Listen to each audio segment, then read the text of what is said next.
পানির মধ্যে তেল তেল ইঞ্জিন যে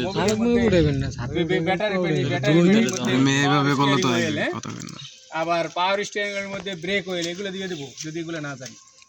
একটা গাড়িতে 5-7টা ধরনের অয়েল ব্যবহার করা হয়, ওই নির্দিষ্ট অয়েল নির্ধারিত ট্যাঙ্কেই দিতে হবে।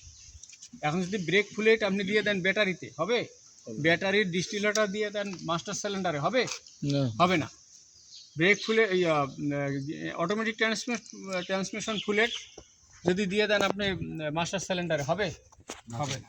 এক একটা কাজ এক এক রকম, তাই না? তো এই জন্য আমাদের এগুলো জানা অত্যন্ত গুরুত্বপূর্ণ।